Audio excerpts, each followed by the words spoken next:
Just thought I'd make another video for you. This time of a few objects that I found, obviously from pre or post-flood peoples, made out of stone. First of all, I'd like you to have a look at this. And to me, it resembles a saber-toothed tiger or some form of tiger. Maybe not a saber-tooth, but some kind of a tiger sitting on a rock. Here's the rock area. This is the head of the cat. There's its fang coming down, and there's its eye, and the back of the head, and the back of the haunches, the shoulders area coming down. And here's the stripes. It's even got stripes on it of the tiger. And there's its mouth running along here. And you can quite clearly see an eye there. And it's kind of looking towards that way, where to the right there. This is another multifaceted piece, because if I turn this up this way and turn it round,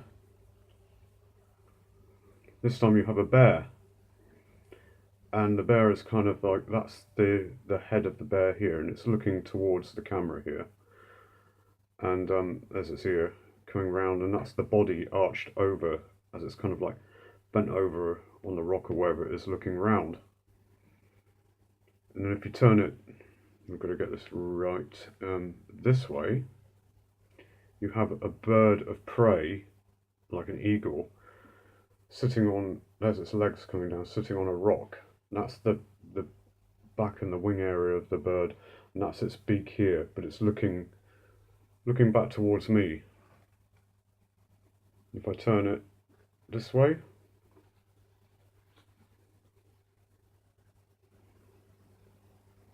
we go back to our tiger.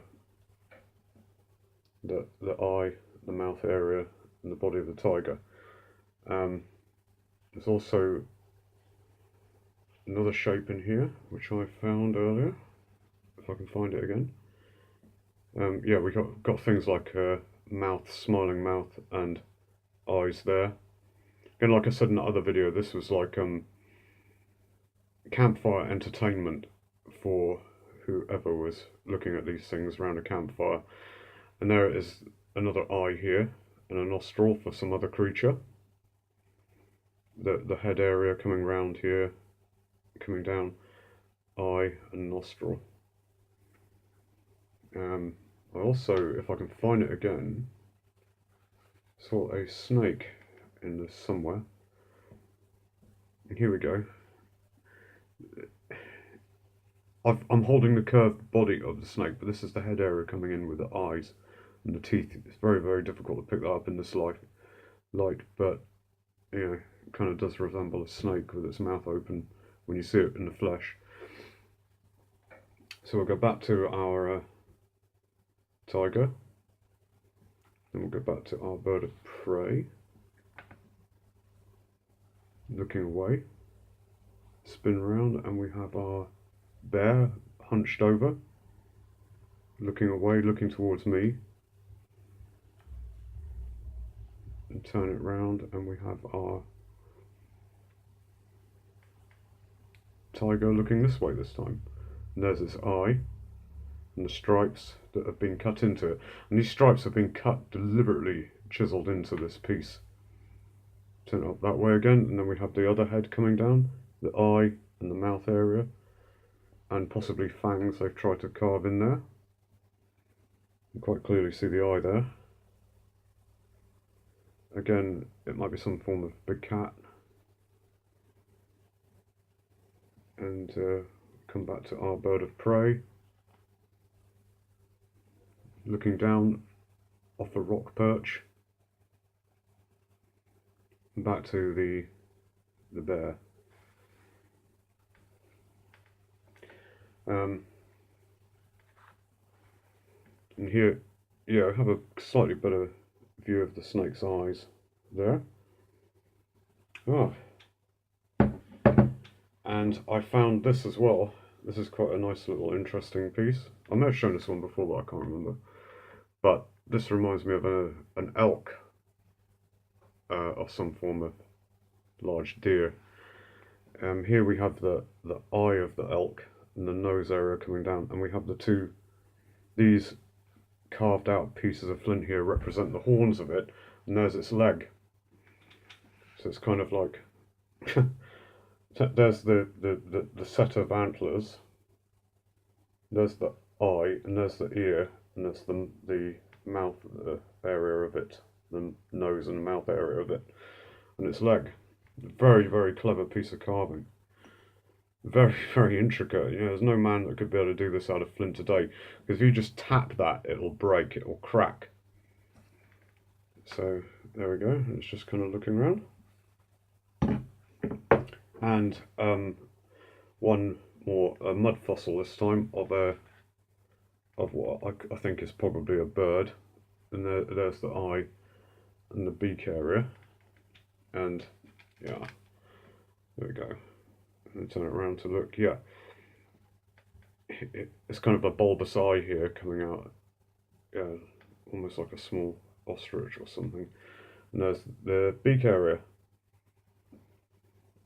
Looking around, so yeah. There we go, I'll just show you inside that briefly, and it's quite hollow inside. Now if I've got any other interesting ones I haven't shown at hand, pretty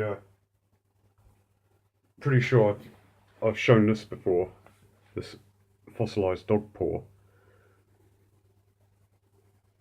There you have the leather pads of the dog coming around the paw, just as you would see on a dog, and a little leather pad under each where each nail would run. And this is the top of the paw here, and you can see these metatarsals, or whatever they're called, these bones that go into the toe area. You can see the outline of them. Yeah, I think I may have shown this one before, but it's either a dog paw or a cat. Some sort of large wild cat paw.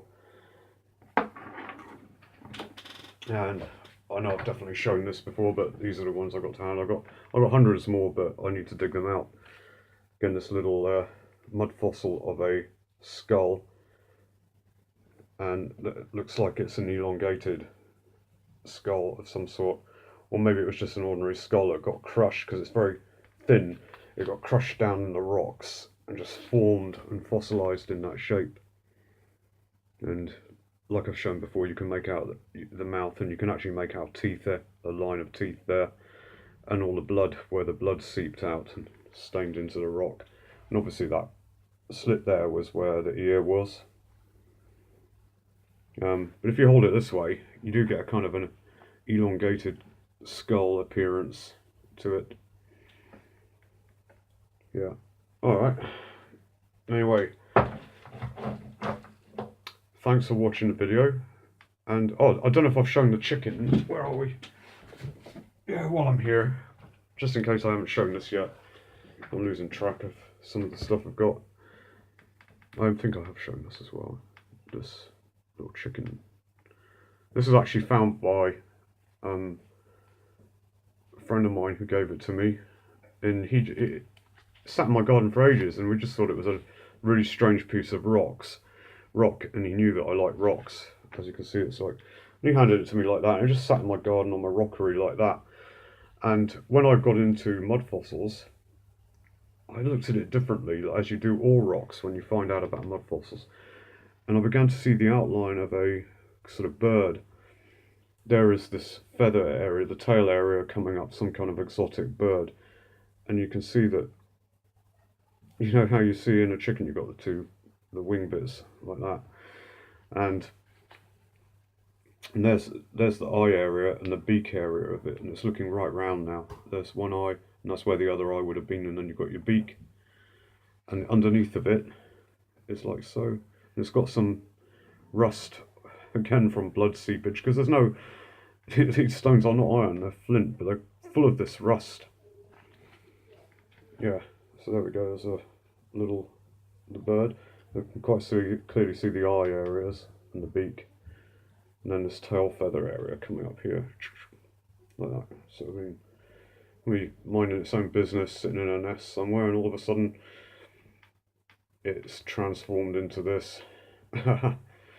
So we don't know whether it happened quickly, spontaneously, or whether it was over a long period of time, because we weren't there to see what happened, and there may have been all kinds of strange forces that we don't know about working upon the earth at the time of the mud flood, or great flood, which would incorporate a mud flood as well. That's the thing, we just don't know. And I'm of the conclusion that just about every sentient organic being was transformed into inorganic material, rock, you know. So